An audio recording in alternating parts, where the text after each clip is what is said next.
Aujourd'hui, je vais faire un témoignage de quelque chose que j'ai vécu il y a à peu près, ça peut faire 8 ans comme ça.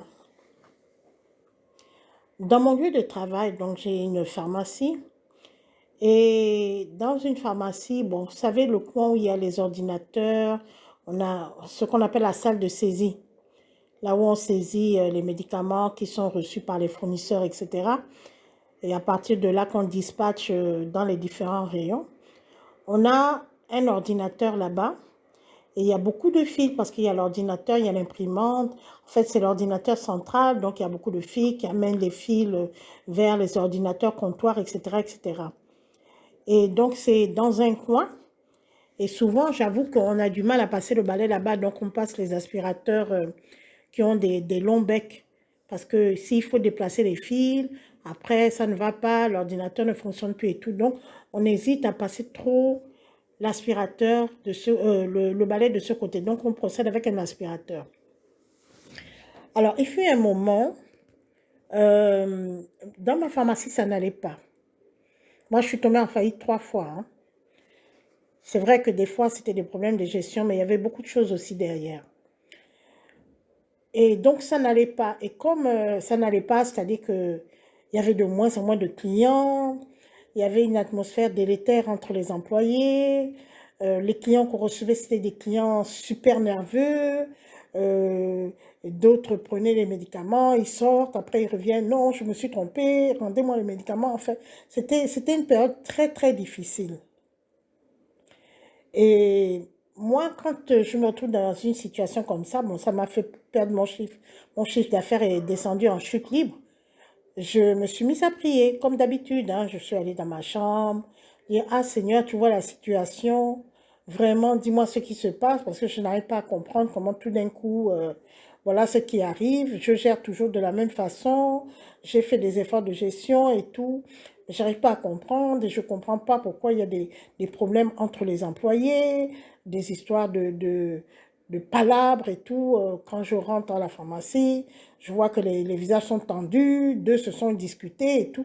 Et moi, j'ai horreur de ça. Je ne peux pas travailler dans un endroit où il y a des palabres et tout, parce que moi, déjà, ça me met mal à l'aise. Et en plus, je trouve que l'esprit des palabres, ça amène aussi l'égrégore des palabres qui va se nourrir des palabres, et il y aura encore plus de palabres, etc. Et moi, ça ne me plaît pas du tout. Donc, j'ai demandé à Dieu, j'ai dit, mais Dieu, montre-moi, peut-être j'ai mal géré quelque chose, j'ai mal fait les commandes des médicaments, ou qu'est-ce qui se passe et tout. Vraiment, j'ai posé la question à Dieu comme ça, sans problème. Et donc, après la prière, je me suis rendormie. Donc, je prie souvent vers 3 heures du matin. Après la prière, je me suis rendormie. Et quand je dors, le Seigneur me montre la table d'ordinateur avec tous les fils et tout qui sont là-bas. Il me montre ça, ça. En fait, ça revient de manière récurrente dans mon esprit quand je dors. Je ne sais même plus quel rêve j'ai fait ce jour-là. Mais quand je dormais plutôt, c'est ça qui venait tout le temps dans mon rêve en fait. Je ne sais pas pour quel motif et tout, mais c'était cette table d'ordinateur, l'ordinateur central, là où il y avait beaucoup de fils euh, qui partaient sur les unités de comptoir. Alors, qu'est-ce que j'ai fait? Quand je me suis réveillée, bon, je suis arrivée à la pharmacie. La première chose que j'ai dite, j'ai appelé la technicienne de surface, celle qui fait le ménage, et je lui ai dit, bon, il y a trop de poussière là-bas, on va pousser les appareils, on va faire doucement pour pouvoir nettoyer là où il y a tous les fils là qui sont emmagasinés. Puis si ça bloque les appareils, on va appeler le technicien d'informatique pour rebrancher et tout, mais il faut à tout prix qu'on nettoie là-bas. À ma grande surprise, donc je parlais avec la technicienne de surface. Et à ma grande surprise, je vois la caissière et une autre employée qui quittent la caisse, en fait, qui quittent le comptoir et qui viennent justement dans la salle des saisies avec une panique terrible et demandent ah, pourquoi vous voulez nettoyer là-bas? Pourquoi vous voulez nettoyer là-bas? J'étais sidérée, j'ai dit mais d'abord vous ne me donnez pas des ordres. Et je vais nettoyer là-bas parce que il y a de la poussière. Vous voyez bien qu'on a du mal à nettoyer là-bas à cause de tous les fils d'informatique et tout. Ah, d'accord. Ah bon, mais elle a bafouillé quelque chose et tout. Et par rapport au rêve que j'ai fait, le Seigneur m'avait dit qu'il y a quelque chose là, à cet endroit-là. Il y a quelque chose. C'est là où j'ai dit, bon, voilà ce qu'on va faire. Vous allez nettoyer vous-même. Vous laissez la caisse, on met quelqu'un d'autre à la caisse. Vous nettoyez vous-même avec votre collègue, puisque vous ne voulez pas qu'on nettoie. Moi, je dis à la technicienne de surface de nettoyer, vous ne voulez pas. Donc, vous allez le faire vous-même. Et moi, je suis autoritaire, je suis la patronne. Je leur ai donné le balai, la pelle, la serpillière, tout. Et je dis, ben, écoute, faites-le vous-même, hein, parce que voilà. Elles ont nettoyé. Elles ont nettoyé, j'étais là debout, j'étais tellement énervée, parce que je sentais que le Seigneur m'avait montré quelque chose par rapport à ça. Et sans que, quand j'avais prié, je ne soupçonnais personne. Moi, j'avais prié parce que mes affaires ne marchaient pas. J'avais même pas prié parce que je soupçonnais qui que ce soit et tout.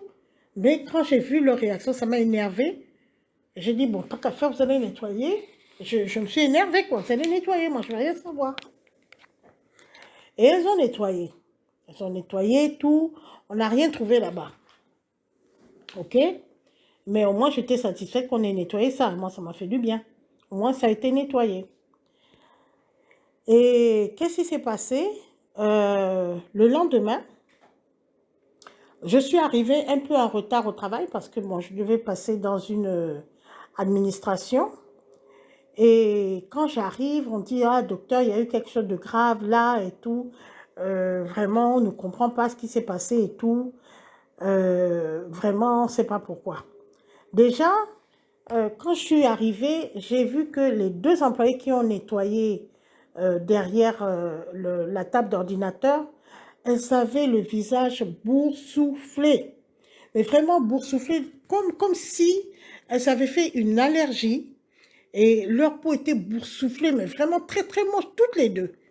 Et il y a même des clients qui blaguaient, vous savez, on est en Afrique, ils disaient, oh, mais, bon, je ne cite pas les noms, ils disent, mais c'est comment vous deux, là, parce qu'elles sont dans le même groupe de travail, c'est comment vous deux, comment ça se fait que vous deux, vous avez votre visage boursouflé comme ça, là, c'est quoi? Vous êtes sortis en vampire, vous êtes allés vous battre dans le vampire, dans le monde des esprits, vous êtes allés vous battre, c'est comment, toutes les deux comme ça, là, oh, vous aussi, bah, ils blaguaient comme ça. Et moi, quand j'ai vu leur visage, j'ai tout de suite compris qu'il y avait quelque chose qu'on a enlevé en fait derrière la table qui les concernait. Donc, quand je viens le matin, je vois les visages et tout. Bon, je n'ai pas prêté attention parce que je m'étais énervée depuis la veille. Donc, je suis rentrée vraiment en direction mon bureau. Et c'est comme ça qu'il y a une autre employée qui vient qui dit que bon, il y a eu quelque chose de grave là qui s'est passé ce matin. J'ai dit quoi? Ils me disent que non. Quand on est rentré, on a trouvé un petit serpent dans la pharmacie. J'ai dit quoi? Nous sommes dans une zone viabilisée, tout est cimenté, il n'y a pas de forêt à côté, ni devant, ni derrière. À côté, c'est des magasins. Voilà. Comment on va trouver un petit serpent? Donc, ils ont pris le petit serpent en photo et je ne sais pas comment ils ont tué le serpent. Ils m'ont montré ils l'ont mis sur un carton. C'était un mini serpent, vraiment très mini. Je ne sais pas si un serpent peut avoir la taille là. C'était un peu un combiné entre le lombric, là, vous voyez les lombrics, les vers qui restent dans la terre, et un serpent. C'est-à-dire, il était pas trop grand, il était plus grand que le lombric et plus petit qu'un serpent, et fin aussi comme ça, là. Mais ils avaient déjà tué. Ils avaient dit que le gardien avait tué ça. Ils ont trouvé ça dans la pharmacie. J'ai dit, ah bon? Il y avait un serpent dans ma pharmacie? Mais par où le serpent là est venu? D'où vient-il? Parce nous sommes dans une zone où tout est bitumé, tout est cimenté, tout est, je ne sais pas moi. euh, Est-ce qu'un serpent peut même se balader dans les parages? C'est quasiment impossible. C'est impossible. Vous voyez? C'est comme si vous vous trouvez en plein centre-ville et tout. On vous dit il y a un serpent, sincèrement. Et comme j'avais prié le Seigneur et j'avais fait le rêve et j'avais nettoyé, j'avais vu la réaction sur le visage des employés, moi, le cheminement de mon raisonnement s'est fait. Je me suis dit, ah, dans ma tête, hein, j'ai dit, bon, écoutez, mettez ça à la poubelle et mettez ça dehors et tout. J'ai pris ça en photo, j'ai dit en passant. Et Moi, je savais déjà que j'avais secoué un cocotier, en fait. En allant balayer là-bas, j'avais secoué un cocotier. Et donc ce jour-là, j'ai appelé la technicienne de surface. Je lui ai dit, écoute, tu me soulèves tous les cartons, tu me nettoies tous les cartons qui ont des paperasses, jeter les paperasses, voilà. Parce que, vous savez, il y a des endroits où on met des archives et tout. Et vous pouvez avoir des employés malfaisants qui vont mettre des petits gris-gris dans les coins où on ne touche pas souvent. Il y a souvent des coins où on ne touche pas tous les jours, tous les jours. Ils vont jeter des gris-gris là-bas ou je ne sais quoi et tout ça là. Donc, on a retourné la pharmacie de fond en comble, on l'a nettoyé, astiqué, tout, même mon bureau, tout, jusqu'aux toilettes, on a tout astiqué. On a tout astiqué. Le soir, quand je suis rentrée, j'ai encore prié, bien prié. Vraiment, Seigneur, merci. Tu m'as permis de voir quelque chose qui était dans la pharmacie, etc., etc. Et quelques temps après, donc la deuxième fois que j'ai prié, je n'ai pas fait de rêve particulier. D'ailleurs, j'étais tellement fatiguée. Et quelques temps après, je crois la semaine suivante, il y a une des employées qui dit qu'elle veut démissionner. Donc, il y avait la caissière et une employée qui étaient concernées. Donc, l'employée qui était concernée, elle a dit non, elle veut démissionner parce que, comme elle va déménager, elle va devoir habiter dans un quartier qui est trop loin, elle ne pourra plus continuer à travailler, etc., etc. Je dis, ok, il n'y a pas de souci, comme vous me dites, faites votre préavis. Ah non, non, non, je vais partir tout de suite. Bon, j'abandonne mes droits et tout, parce que c'est urgent, je dois partir, machin. Je dis, il n'y a pas de problème. Ok, déposez votre lettre de démission et vous précisez que vous partez sur le champ pour que je n'ai pas de problème avec l'inspection du travail. Faites tout. Elle a tout fait dans les normes. Elle a tout fait dans les normes. J'ai demandé à la comptabilité de lui payer quand même ses droits. Il y a quand même quelques droits qu'elle avait. Et puis, je lui ai dit, bon, tu reviens le lendemain, le surlendemain plutôt, parce que demain, je dépose ta lettre et ton dossier à la comptabilité et ils vont donner ton solde de tout compte. Et elle est revenue le surlendemain, elle a pris son solde de tout compte. Au revoir, au revoir, au revoir. Elle est partie. Moi, je me suis dit que merci, bon débarras. Les féticheuses, les sorcières et tout, bon débarras. Après, la caissière, qu'est-ce qui s'est passé? Parce qu'il restait la caissière, qui était aussi dedans, les sorcières de la pharmacie. Après, la caissière, qu'est-ce qui s'est passé? Un jour, elle a travaillé et qu'est-ce qui s'est passé? Le problème, c'était avec un client, non, avec l'enfant d'un client. La maman a laissé, est restée dans la voiture. Elle a envoyé l'enfant pour payer un médicament. Et je ne sais pas ce qui s'est passé, hein. Moi, j'étais dans mon bureau. Tout d'un coup, j'entends des cris et tout et tout. Je vais voir la patronne, je vais voir la pharmacienne et tout. Je sors, je dis oui, qu'est-ce qui se passe? Oui, votre caissière, elle a pas rendu la monnaie à mon enfant. Et en plus de cela, elle a osé l'insulter, lui dire qu'il est bête, que si c'est pas compter l'argent et tout. Moi, je ne suis pas d'accord, je vais porter plainte contre la pharmacie, etc., etc. Je dis non, bon, j'ai essayé de calmer l'affaire et tout. Et la dame est partie. Quand elle est partie, j'ai convoqué la caissière dans le bureau, j'ai demandé des explications. Et la caissière dit non, de toute façon, je suis fatiguée de travailler à la caisse, c'est toujours les problèmes et tout. Moi, j'en ai marre, je vais démissionner. Dans mon cœur, j'ai dit merci. Comme ça, je n'ai pas à te faire partir, je n'ai pas à te licencier. Et pour moi, ça m'arrange. Je dis, ah bon, vous voulez démissionner? Oui, oui, oui, moi j'en ai marre. Depuis que je suis à la caisse, voilà, il y a des problèmes et tout. Moi j'en ai marre. Des fois, l'argent, ça manque. On va dire que j'ai volé et tout. Je dis, ah, d'accord, tu veux démissionner, tu fais comme l'autre, tu déposes la lettre de démission et tout. Elle a déposé la lettre de démission, j'ai suivi la même procédure et elle est partie. Vous voyez? Et quand elles sont parties, parce que les deux sont partis, donc quand elles sont parties, j'ai fait une semaine, bon c'était toujours K1, K1, c'était dur, et la semaine suivante, les clients ont commencé à revenir, ça m'a encouragée, j'ai vraiment, avec les recettes, j'ai pu refaire des commandes, et j'ai pu réapprovisionner la pharmacie, et la pharmacie a redémarré. Voilà. Ceci pour vous dire plusieurs choses. C'est que d'abord, quand vous avez une société, vous pouvez avoir dans votre personnel des gens qui amènent des esprits maléfiques dans votre lieu de travail. Et tout esprit maléfique, moi, je persiste et je signe, vous ne pouvez pas mettre un esprit ténébreux dans un endroit et penser que vous allez prospérer. Ça, c'est impossible. Mais il arrive que le patron de la société lui-même, il prie Dieu, il est tranquille et tout, mais dans ses employés, certains viennent déposer des esprits maléfiques pour que lorsqu'ils ils commettent des vols et tout ça là, le patron ne voit rien, ou le patron ne dise rien, ou on ne les licencie pas pour faire disparaître de l'argent. Moi, j'ai plusieurs fois eu de l'argent qui disparaissait pour avoir la domination aussi, hein, parce que ça, dans les lieux du travail, c'est aussi un sérieux problème. Moi, je leur ai toujours dit que dans une pharmacie, il n'y a pas de promotion. Donc, je ne vois pas pourquoi vous arrachez, vous crêpez le chignon, qui va commander, personne ne commande. Chacun a son, comment on appelle, sa responsabilité. Donc, moi, je me suis arrangée pour qu'il n'y ait pas de chef et que chacun est responsable dans un domaine particulier, justement pour éviter ce genre de situation. Mais malgré ça, c'est qui va commander, qui va diriger, qui aura l'emprise sur tous les employés, etc. J'avais même une employée, comme chez moi on travaille le matin et après il y a une équipe de l'après-midi et la semaine suivante c'est l'inverse. Mais j'avais une employée quand ce n'était pas son tour. Tout ce qui se passait en son absence, dès qu'elle vient pour travailler, c'est comme si les autres employés se mettaient au garde à vous pour lui dire, bon voilà, il s'est passé ça en ton absence. Même moi-même, je n'ai pas ce compte rendu, hein, mais on lui disait tout, tout, tout. Elle était au courant de tout, qu'elle soit présente ou qu'elle soit absente. Quand elle est absente, ceux qui étaient présents lui font le compte rendu détaillé de ce qui s'est passé pendant son absence. Tout le compte rendu dans tous les détails de ce qui s'est passé. Elle avait une emprise sur ses collègues qui était vraiment terrible.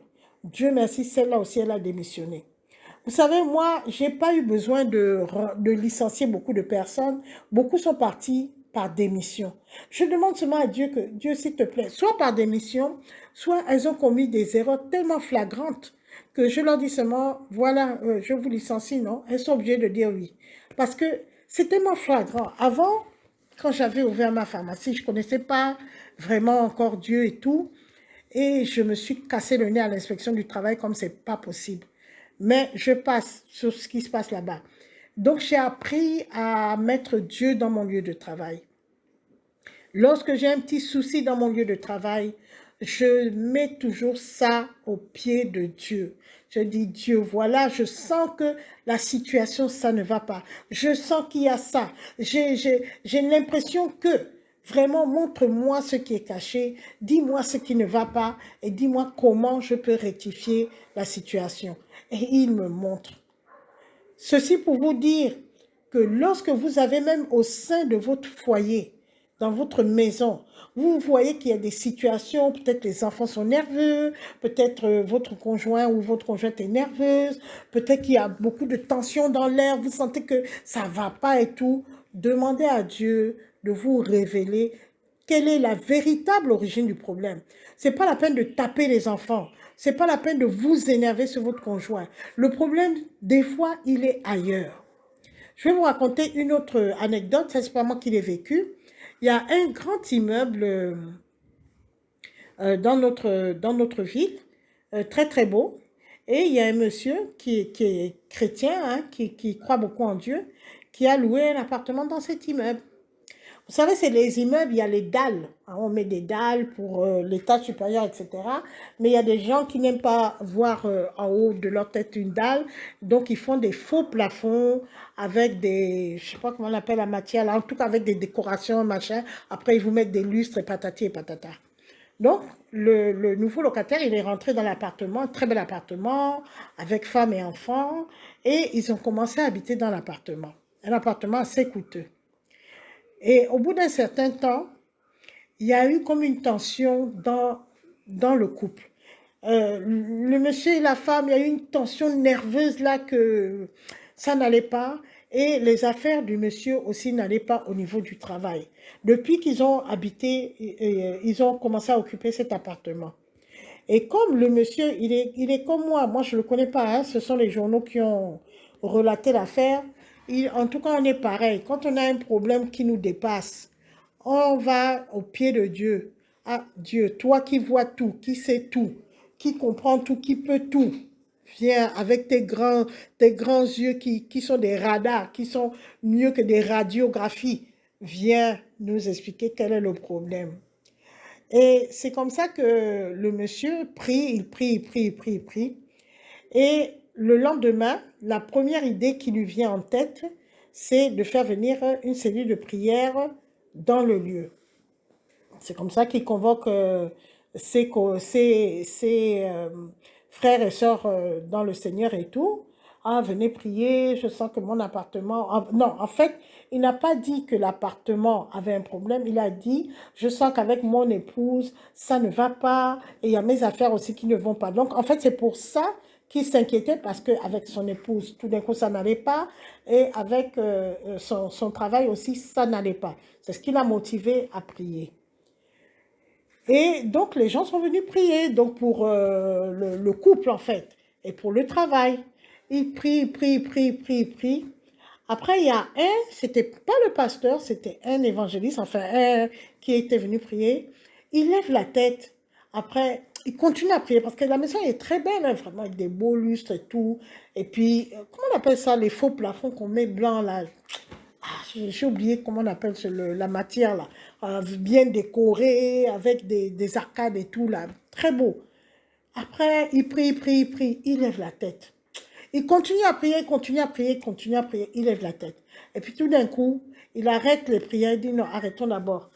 Et c'est comme ça que il dit au monsieur qui a loué l'appartement, qu'est-ce qu'il y a dans ton plafond? Et le monsieur dit, je ne comprends pas. Qu'est-ce qu'il y a dans mon plafond? Je ne comprends pas trop la question. Il dit non, il y a quelque chose dans ton plafond. Et le monsieur dit, mais non, tu vois bien que c'est des étages, il y a la dalle et tout. Oui, mais le faux plafond là, il y a quelque chose dedans. C'est comme ça qu'il demande comment on appelle ça, aux propriétaires de la maison qui veulent enlever le faux plafond parce que, bon, parce qu'ils ont expliqué carrément, sont des chrétiens, hein, ils ont expliqué que voilà, voilà, voilà.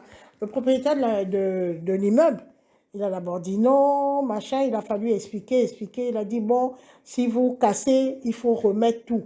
Ils ont pris en photo, ils ont amené des huissiers de justice pour photographier l'appartement pour que quand ils cassent, ils remettent exactement de la même façon. Bon, comme c'est un monsieur qui a les moyens aussi, il peut remettre. C'est comme ça ils ont cassé devant l'huissier. Parce que l'huissier, il fallait que ce soit fait devant la justice. Donc il y avait les gens de l'église, et il y avait l'huissier de justice, et puis il y avait le monsieur, sa femme.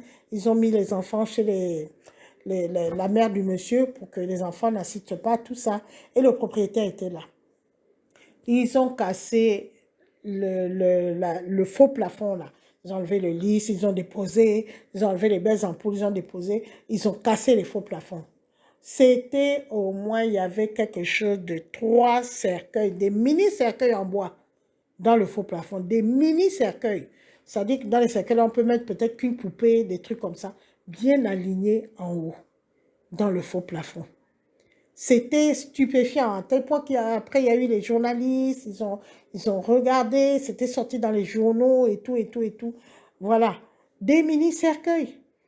Et le monsieur a demandé, mais d'où ça vient? Il a questionné le propriétaire. Il dit non, mais c'est le propriétaire, l'ancien locataire qui voulait décorer le plafond parce que lui, il louait ses appartements avec la dalle, sans plafond, mais il a dit que lui, ce qui lui plaît, c'est les décorations et tout et tout. Donc, c'est lui qui a fait installer ce faux plafond-là. Et moi, je n'ai pas su que quand il installait le faux plafond, c'était pour y mettre des choses, des ténèbres, des choses de ce genre. Vous voyez. Et après, quand le monsieur a quitté l'appartement, ben, il n'a pas pu enlever ce faux plafond, il a tout laissé là. Donc, le locataire suivant, c'est lui qui a commencé à subir donc, toutes les affres, les conséquences de la présence de ces cercueils au niveau du plafond. Voilà. Après, ils ont fait les prières, ils ont enlevé et tout.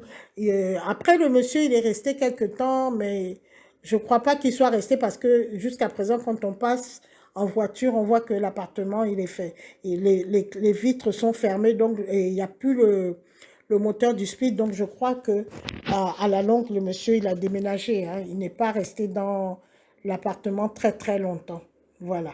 Ceci pour vous dire que lorsque vous avez des problèmes, que ce soit dans votre maison, que ce soit dans votre lieu de travail, hein, que ce soit dans votre quartier, vous voyez que c'est des problèmes récurrents, vraiment, vous ne comprenez pas l'origine. Vous pouvez avoir un voisin qui vous déteste à la mort, quoi. C'est-à-dire, vous dites, mais pourquoi il me déteste? On n'a pas de problème, on n'a pas d'histoire, on n'a rien. Pourquoi il me déteste autant et tout? Vous pouvez même avoir des problèmes dans votre famille, c'est-à-dire famille élargie, c'est-à-dire chez vos parents, vos frères, vos sœurs et tout. Vous demandez, mais pourquoi tel frère ou tel oncle ou telle cousine, tel cousin, etc. vous déteste autant alors que vous êtes toujours gentil avec la personne. Mais qu'est-ce qui se passe? Pourquoi il vous hait à ce point et tout et tout? Moi, le conseil que je vous donne, au lieu d'accuser les gens, de déjà monter sur vos grands chevaux, sortir les griffes et les crocs pour aller dire c'est tu me détestes, tu es mauvais et tout, je vous conseille d'aller plutôt demander à Dieu. Quand vous voyez les deux exemples que j'ai donnés, j'avais des problèmes au niveau de ma pharmacie. J'ai prié pour les problèmes et le Seigneur m'a révélé qu'il y avait quelque chose qui était mis à la table de l'ordinateur et qu'il y avait deux employés qui en étaient responsables. Pourtant, je n'ai pas prié en pensant à ces employés-là. Dans la deuxième situation, le monsieur, il a demandé la prière parce que son couple n'allait plus bien et parce que ses affaires aussi, au niveau de son travail, ça ne marchait plus bien.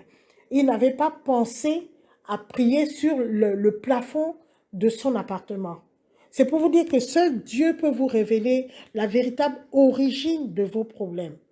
Prenez cette habitude-là avant d'accuser, avant de traiter telle personne de sorcier ou de quoi que ce soit. Souvent même d'ailleurs, vous allez accuser quelqu'un, mais c'est celui qui est là à côté de vous qui paraît le plus calme, le plus gentil, le plus serviable, celui qui est le pompier, c'est-à-dire celui qui, dès que vous avez un problème, la personne est là. Vous dites seulement aïe, la personne est là. Vous dites seulement oh j'ai mal, la personne est là. Peut-être c'est cette personne-là qui est à l'origine de tous vos problèmes. Laissez Dieu vous montrer ce qu'est le monde invisible.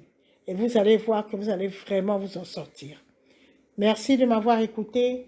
Et encore une fois, je vous dis au revoir et que Dieu vous bénisse.